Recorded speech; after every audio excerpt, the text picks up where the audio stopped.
நீங்கள் பார்த்துக் கொண்டிருப்பது உங்கள் விஜய்.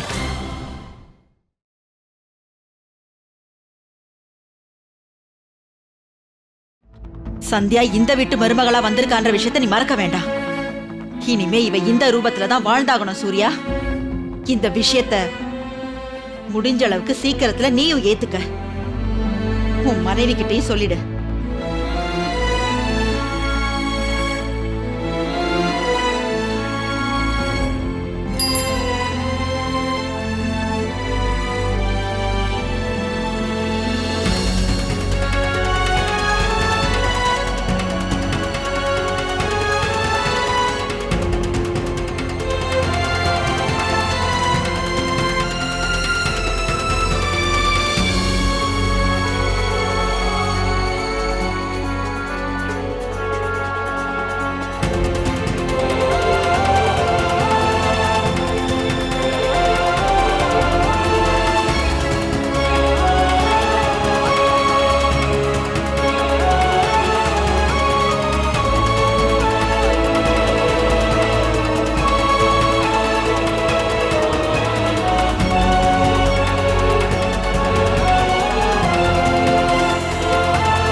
நீ என்ன யோசிச்சுட்டு இருந்த சூர்யா? இந்த வருஷம் உன் பொண்டாட்டிக்கு காலேஜ்ல அட்மிஷன் கிடைக்கல, அதனால அடுத்த வருஷம் அட்மிஷன் வாங்கிடலாம்னு நினைக்கிறியா? ஆனா ஒண்ணு மட்டும் ஞாபகத்துல வச்சுக்க, எப்ப உன்னோட பொண்டாட்டிக்கு நீ காலேஜ்ல அட்மிஷன் வாங்குறியோ அன்னைக்கு நம்ம 2 பேருக்குள்ளயும் இருக்கிற அந்த அம்மா புள்ள உறவு முறிஞ்சிடும்.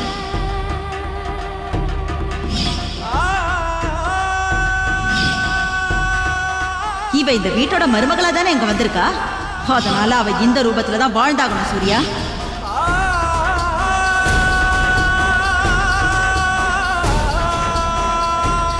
ஏனுங்க, இன்னைக்கு எனக்குள்ள இருக்கிற தைரியம் மொத்தமா போயிடுச்சு. இந்த விஷயத்த நான் சொன்னாலும் உங்க அம்மா கண்டிப்பா ஒத்துக்க போறதில்ல. எனக்கு என்ன தோணுதுன்னா, அத்தையோட முடிவை எதிர்த்து காலேஜ்ல எனக்கு அட்மிஷன் வாங்கி கொடுத்து நீங்க ரொம்ப பெரிய தப்பு பண்ணிட்டீங்க. அதனால இன்னில இருந்து என்னோட படிப்பை நிறுத்த போறேன். இல்ல சந்தியா, அந்த மாதிரி என்னைக்கு பேசாதீங்க. இந்த மாதிரி நீங்க யோசிக்கவே கூடாது. நீங்க தைரியமா இருக்கணும் சந்தியா. எது சரி எது தப்பு நீ யோசிக்க வேண்டாம். ஆனா அம்மா யோசிக்கிற விதம் வித்தியாசமா இருக்கு, அவ்வளவுதான். ஏன்னா நீங்க இந்த மாதிரி படிக்கணும்னு நினைக்கிறதும் தப்பு இல்லை, அதே மாதிரி எங்க அம்மா உங்களை படிக்க வேணாம்னு சொல்றதுலயும் எந்த விதமான தப்பும் இல்லை. அதனால ஒண்ணு மட்டும் உறுதியா சொல்றேன், நீங்க நெட் காலேஜ் போறதுல மாற்றமே இல்லை. எனக்கு புரியலங்க. உங்க அம்மா கிட்ட போய் சொல்லிட்டு நான் தினமும் போயிட்டு வரணுமா? ஆமா சந்தியா. எனக்கு இதனால நாளைக்கு என்ன நடக்கும்னு தெரியும்ல? எனக்கு நல்லா தெரியும் சந்தியா. எனக்கு இன்னொரு விஷயம் நல்லா தெரியும். உங்க கனவையும் உங்க அப்பா அம்மாவோட கனவையும் நான் நிறைவேற்ற முடியாம போச்சுன்னா அது என் வாழ்க்கை போற பெரிய தப்பு பண்ண மாதிரி என் மனசுல உறுத்திக்கிட்டே இருக்கும். உங்களை கல்யாணம் பண்ணப்போ நான் உங்களை சத்தியம் பண்ணி கொடுத்துருக்கேன். அது சும்மா சாங்கேதிக்கு சொன்ன வார்த்தை இல்லை. அந்த சத்தியத்தை எப்படியாவது நான் காப்பாற்றணும்னு நினைக்கிறேன். அதுக்காக தான் சொல்றேன், உங்களுக்கு செஞ்சு கொடுத்த சத்தியத்தை நான் நிறைவேற்றுவேன். ஆனா உங்க அம்மா, எங்க அம்மாவை பத்தி எனக்கு நல்லா தெரியும் சத்யா. அதனால தான் இன்னைக்கு அவங்க கிட்டே நான் போய் சொன்னேன். எல்லாம் உங்களுக்காக தான். அவங்கள பத்தி நான் அக்கறை இல்லைன்னா இதை வெளிப்படையா செஞ்சிருப்பேன். நீங்க பாருங்க சத்யா, நீங்க கூட வாங்க, நான் உங்களுக்கு சொல்லி புரிய வைக்கிறேன். வாங்க.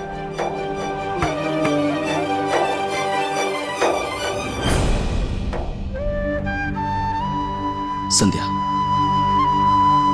இங்க இருக்க சாமி படத்தை நீங்க பாக்குறீங்கல்ல, நல்லா யோசிச்சு பாருங்க. அன்னைக்கு என்கிட்ட நீங்க என்ன சொன்னீங்க? நான் சொல்லட்டுமா? நான் வீட்டையும் பார்த்துப்பேன், நல்லா படிக்கவும் செய்வேன் சூர்யான்னு சொன்னீங்கல்ல. அன்னைக்கு நீங்க சொன்ன வார்த்தை தான் இன்னைக்கு நமக்கு வழிகாட்ட போகுது சந்தியா. சந்தியா, அம்மா உங்களை இந்த வீட்டோட மகாலட்சுமியா உங்களை பார்க்கணும்னு நினைக்கிறாங்க. அதனால அம்மா சொல்ற மாதிரி எல்லாத்தையும் செய்யறதுக்கு நீங்க முயற்சி பண்ணுங்க. வீட்டு வேலையில இருந்து சமைக்கிற வேலையா இருந்தாலும் சரி, வைக்கிற வேலை இருந்து அம்மா சொல்ற எந்த வேலையா இருந்தாலும் அதை சளைக்காம கத்துக்கங்க, ஒண்ணு விடாம கத்துக்கணும் சந்தியா. அதுக்கப்புறம் கொஞ்ச நாள் இந்த வீட்டோட மகாலட்சுமி மாறுவீங்க. அதுக்கப்புறம் ராத்திரி உங்களோட கனவுகளை நிறைவேற்ற நீங்க சரஸ்வதியா மாறி படிக்க ஆரம்பிங்க. அந்த சரஸ்வதியாவே நீங்க மாறுங்க. நல்லா பாருங்க சந்தியா, இது ரொம்ப கஷ்டம் எனக்கும் தெரியும். ஆனா வேற வழி இல்லை. யோசிக்காதீங்க சந்தியா. எப்ப என் வாழ்க்கையில எந்த கஷ்டம் வந்தாலும் சரி, எனக்கு ஒரு பக்கபலமா துணையா நீங்க இருந்தீங்க. எனக்கு எப்பவுமே தைரியம் சொல்லிருக்கீங்க. இப்ப நான் உங்களுக்கு ஒரு சத்தியம் பண்ணி தரேன் சத்யா. எவ்வளவு கஷ்டமான பரீட்சை வந்தாலும் சரி, எந்த நிலைமையிலும் நான் உங்களுக்கு துணையா இருப்பேன். இங்க பாருங்க சந்தியா, நீங்க எரியுற இந்த விளக்க பாக்குறீங்களா?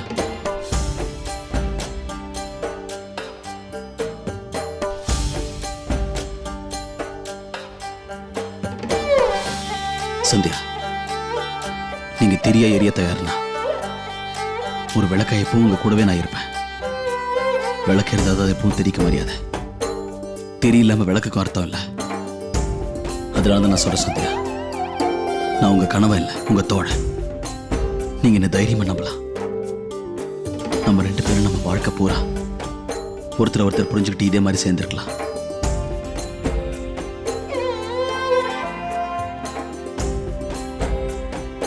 எனக்கு முழு நம்பிக்கை இருக்கு சத்யா. நிச்சயமா இந்த 2 பரீட்சையில் நீங்க ஜெயிச்சு காட்டுவீங்க. நீங்க ஜெயிக்கிற அன்னைக்கு கண்டிப்பா இந்த கஷ்டம் எல்லாமே நமக்கு மறந்து போயிடும். கூடிய சீக்கிரம் நானே அம்மா கிட்ட பேசுறேன். அப்போ நானே எங்க அம்மா கிட்ட, உங்க மருமக வீட்டு வேலையெல்லாம் ஒழுங்கா செய்றா, தன்னோட கடமை செஞ்சுக்கிட்டே கனவை பத்தி யோசிக்கிறாங்க, இதுல என்ன தப்பு இருக்குன்னு கேட்பேன். நீங்க வேணா பாருங்க. அப்ப கண்டிப்பா அம்மா நான் கேட்டதுக்கு ஒத்துப்பாங்க. அப்போ ஒரு விஷயம் எல்லாருக்குமே நிரூபணம் ஆயிடும் சந்தியா. நீங்க படிப்பு மட்டும் இல்லாம வீட்டையும் நல்லா பார்த்துப்பீங்கன்னு புரிஞ்சுப்பாங்க. அப்ப நம்ம 2 பேரும் அம்மா கிட்ட இந்த உண்மையை சொல்லலாம். நிச்சயமா எங்க அம்மா இந்த உண்மையை புரிஞ்சுப்பாங்க. சரியா? என்னங்க, என் மேல நீங்க நிறைய நம்பிக்கை வச்சிருக்கீங்க. நான் நிச்சயமா சொல்றேன், உங்க நம்பிக்கை எனக்குமே வீண் போகாது. எப்படியாவது நீங்க சொல்றபடி நடக்கிறதுக்கு முயற்சி பண்றேன். மகாலட்சுமியாவும் சரஸ்வதியாவும் நான் மாறுறேங்க. உங்க நம்பிக்கை வீண் போகாது. எனக்கு உங்க மேல முழு நம்பிக்கை இருக்கு.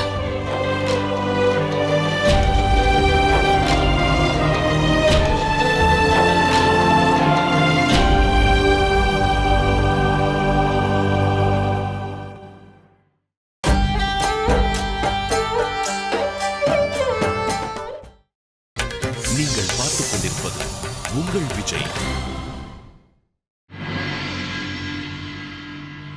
கஸ்தூரி, சொல்லுங்கம்மா. நான் இன்னைக்கு உருளைக்கிழங்கு பொரியல் பண்ணலான்னு இருக்கேன். நான் போய் வாங்கிட்டு வந்துடுறேன். ஒரு 1/2 மணி நேரத்துல வந்துடுவேன். ஆ, சரிங்கம்மா.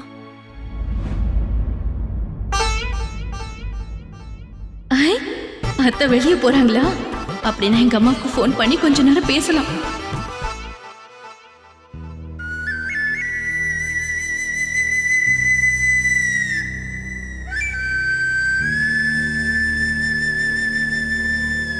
அம்மா,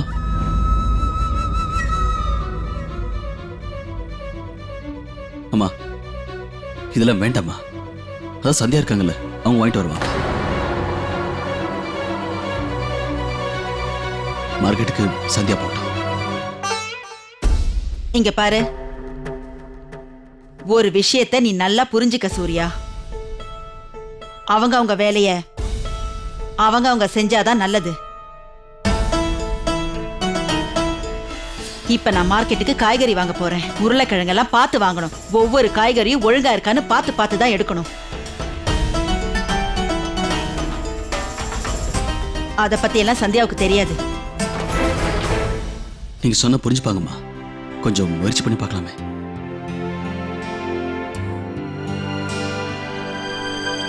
அம்மா ஒரு நிமிஷம்.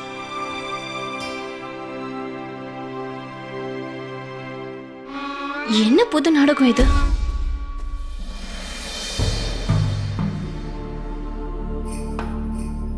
சந்தியா,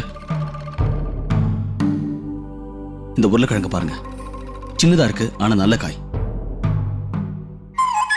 சிப்ஸுக்கு தேவையான உருளைக்கிழங்கு அது பார்க்க பெருசா இருக்கும், நல்லா ஃப்ரெஷ்ஷா இருக்கும். இதை விட நல்லா கெட்டியா இருக்கும். இந்த மாதிரி கையில் எடுத்து பார்த்தாலே உங்களுக்கு புரிஞ்சிடும். சரிங்க, சரி, நான் கவனமா வாங்கிட்டு வரேன்.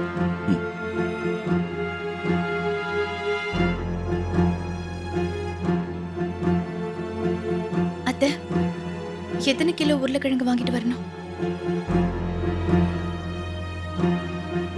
10 கிலோ. ஆனா சந்தியா, இதெல்லாம் உன்னால செய்ய முடியாது. அத்தை, என் மேல நம்பிக்கை வச்சு என்கிட்ட இந்த பைய கொடுத்து பாருங்க. நான் போய் வாங்கிட்டு வரேன் அத்தை. ஆமாம்மா, பைய கொடுங்களேன். சந்தியா போட்டோம். இல்ல இல்ல இல்ல இல்ல கொடுக்காதீங்க அத்தா.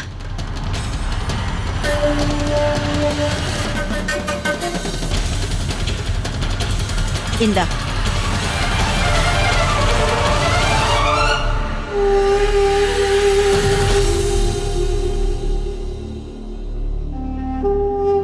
அத்தை எப்ப என்ன செய்வாங்கன்னு யாராலையும் புரிஞ்சுக்க முடியாது. அம்மா சந்தியா, இந்தா.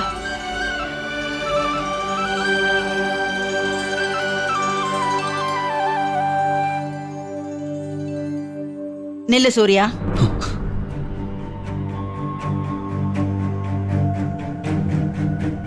உன்கிட்ட நான் கொஞ்சம் பேசணும்.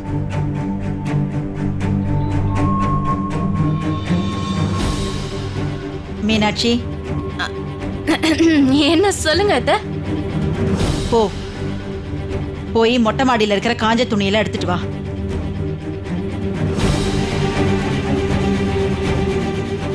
இங்க பாருப்பா. சொல்லுங்க. என்கிட்ட ஒரு விஷயம் சொல்லு. வீட்டு வேலையை செய்யறதுக்கு நீ எதுக்காக இப்ப சந்தியாவை மார்க்கெட்டுக்கு அனுப்புன? ஆனா கொஞ்ச நேரத்துக்கு முன்னாடி சந்தியா படிக்கணும் அது இதுன்னு சொல்லிட்டு இருந்த. இந்த கொஞ்ச நேரத்துல உன் மனசு எப்படி மாறிச்சு?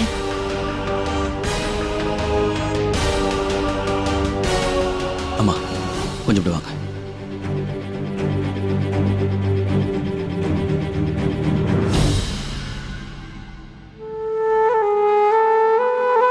இங்க பாருங்கம்மா, எனக்கு நல்லா தெரியும் இன்னைக்கு என் மேல உங்களுக்கு நம்பிக்கை இல்லாம இருக்கலாம். ஆனா இங்க பாருங்கம்மா, நான் சொல்றது நல்லா புரிஞ்சுக்கோங்க.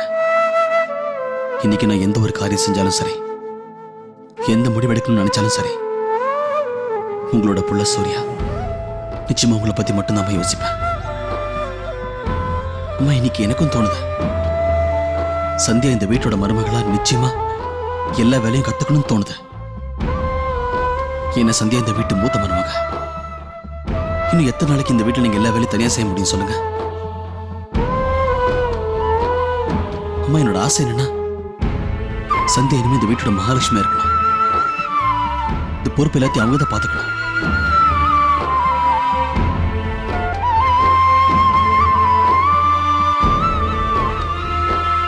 சரிப்பா, நீ அந்த சதீஷ் வீட்டுக்கு ஸ்வீட் எல்லாம் அனுப்பி வச்சிட்டியாப்பா? அது இல்லம்மா, அது இனிமே தான் போய் கொடுக்கணும். அப்போ நான் போயிட்டு வரேன். ஆ, போயிட்டு வா.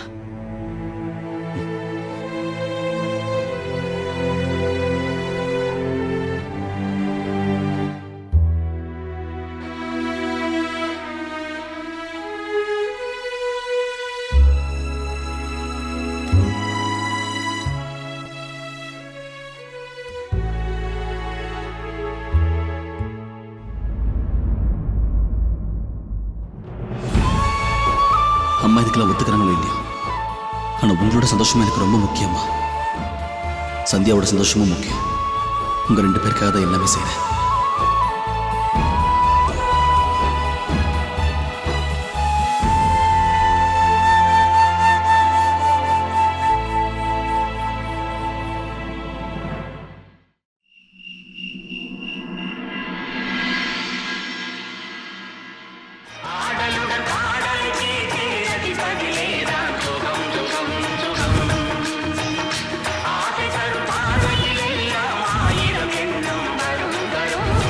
சரோஜா, சரோஜா, எனக்கு எந்திரிச்சு டான்ஸ் ஆடணும் போல தோணுது. சரோஜா, சரோஜா,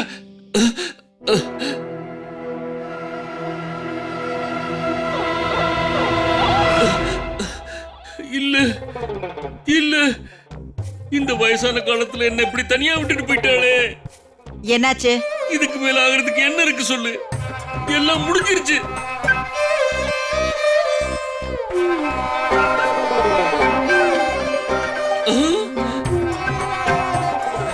சரோஜா, நீ இங்கதான் இருக்கியா? நீ எங்கும் போகலையா? சரோஜா, என் கண்ணு முன்னாடியே தான் இருக்க. வேற எங்க போக போறேன்? அந்த எவன் வந்து என்னை இங்கிருந்து கூட்டிட்டு போயிடுவான்னு நினைச்சீங்களா? என்ன நான் அந்த எமன் கிட்ட சீக்கிரமா போகணும்னு வேண்டிக்கிறீங்களா? ஏன் இந்த மாதிரி அபசகுணமா பேசுற? இப்படி எல்லாம் பேசாத. என்கிட்ட ஒரு 2 நிமிஷம் மட்டும் பாசமா பேசு சரோஜா. என்னோட கனவுல நீ எப்படி அந்த டான்ஸ் என்னன்னா எனக்கு ஒண்ணுமே புரியல சரோஜா. உங்களுக்கு கேஸ் பிரச்சனை வந்திருக்கும். உங்ககிட்ட நான் எத்தனை வாட்டி சொல்லிருக்கேன் ஜாக்கிரதையா இருங்கன்னு. ஆனா எப்ப எதை சொன்னாலும் கேக்குறதே இல்ல. அதுக்கு இல்ல சரோஜா, இது கேஸ் எல்லாம் ஒண்ணு கிடையாது. எனக்கு வந்து ஒரு கனவுனாலதான் இப்படி ஒரு பிரச்சனை ஏற்பட்டுச்சு சரோஜா. கனவுல நான் என்ன பார்த்தேன் தெரியுமா சரோஜா? அது இன்னொருத்தருடைய கையை பிடிச்சி நீ டான்ஸ் ஆடிக்கிட்டு இருந்த. என்ன சொன்னீங்க? இல்ல, இப்ப நம்ம சேனல்ல ஒரு புது டான்ஸ் காம்படிஷன் ஆரம்பிக்க போகுது தெரியும்ல? அது தெரியாதா? அதுல நீ கலந்துக்கிட்டு டான்ஸ் ஆடுற மாதிரி கனவு கண்டேன். இத பத்தி எல்லாம் பேப்பர்ல கூட நியூஸ் போட்டிருந்தாங்க சரோஜா. நான் எவ்வளவு நொந்துட்டேன் தெரியுமா சரோஜா? எங்க நீ என்னை விட்டுட்டு போயிடுவியோ? போயிட்டா நான் என்ன செய்யறது? அப்படி எல்லாம் எதுவும் செய்ய மாட்டேன்ல சரோஜா. ஐயோ ஆண்டவா, எப்பவும் எனக்கு துணையா இருப்பல்ல. திடீர்னு உங்களுக்கு என்னங்க ஆச்சு? நான் எதுக்காக அதுல போய் டான்ஸ் ஆட போறேன்? எனக்கு என்ன தோணுது தெரியுமா? உங்களுக்கு வயசானதால மூளை குழம்பி போடுச்சுன்னு நினைக்கிறேன். சரோஜா, நான் உங்களை விட்டுட்டு தூரமா போயிட்டேன்னு வச்சுக்கங்க, அதுக்கப்புறம் நான் செத்ததாதான் அர்த்தம். இன்னொரு விஷயம், நம்ம வீட்டுல வர எல்லா பண்டிகைக்கும் உங்களை பார்த்துட்டு போறதுக்காக நான் நிச்சயமா வருவேன். நான் உங்களை விட்டு வேற எங்கேயும் போக போறது இல்ல. அதனால பேசாம போய் தூங்குங்க.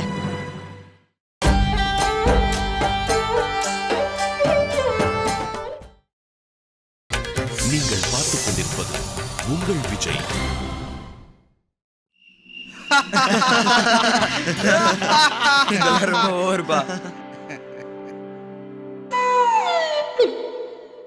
லக்ஷ்மன், என் கையை கொஞ்சம் பாரு. கையெடு. உன் கையில ரேகையே இல்ல. ஜோக் நல்லா இருக்குல்ல? கைஸ், லாஸ்ட் டைமா ஒன்னு சொல்றேன். எங்க வீட்ல கிறிஸ்மஸ் பார்ட்டி இருக்கு. அதுக்கு எல்லாரும் வரணும்.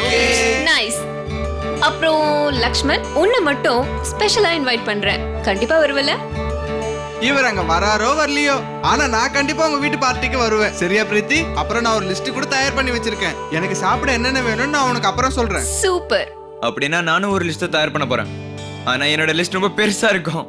கண்டிப்பா. சந்தியா, நீ எதுக்கு எதுவும் பேசாம இருக்க? நீயும் பார்ட்டிக்கு வரல? அப்புறம் உன்னோட ஹஸ்பண்டையும் கூட்டிட்டு வா. அப்போதான் எங்க எல்லாரையும் உங்க ஹஸ்பண்ட திரும்பவும் மீட் பண்ண முடியும். சாரி பிரீத்தி, என்னால பார்ட்டிக்குலாம் வர முடியாது. உங்க எல்லாருக்கும் தெரியும்ல. ஓ சந்தியா, ரிலாக்ஸ் ஆயிரு. இங்க பாரு, நீ தினமும் காலேஜ்க்கு கிளம்பி வரல? Then it's simple. தினமும் காலேஜ்க்கு வர மாதிரி எங்க பார்ட்டிக்கு வா. ப்ளீஸ் சந்தியா, முடியாதுன்னு மட்டும் சொல்லாத.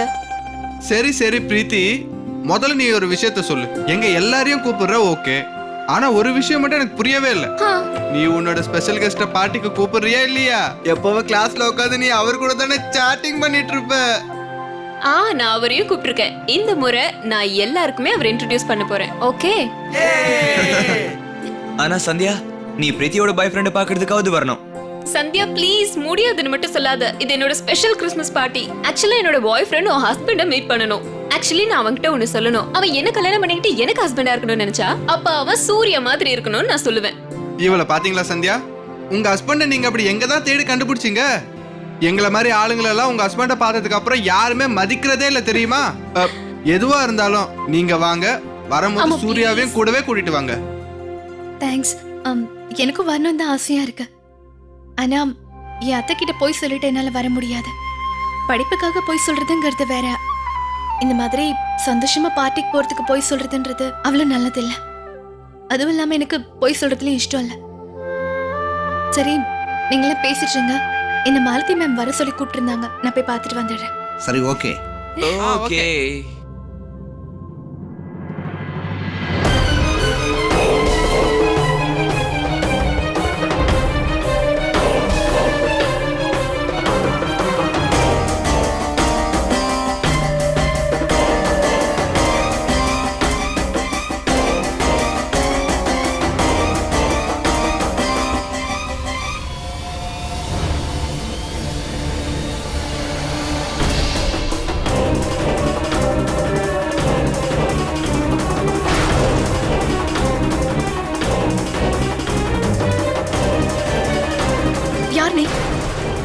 ஆபீஸ்ல என்ன தேடிட்டு இருக்க? ஒழுங்கா பதில் சொல்லு, யார் நீ? எதுக்கு இப்ப மாலதி மேமோட பேப்பர்ஸ் நீ எடுத்து பாத்துட்டு இருக்க?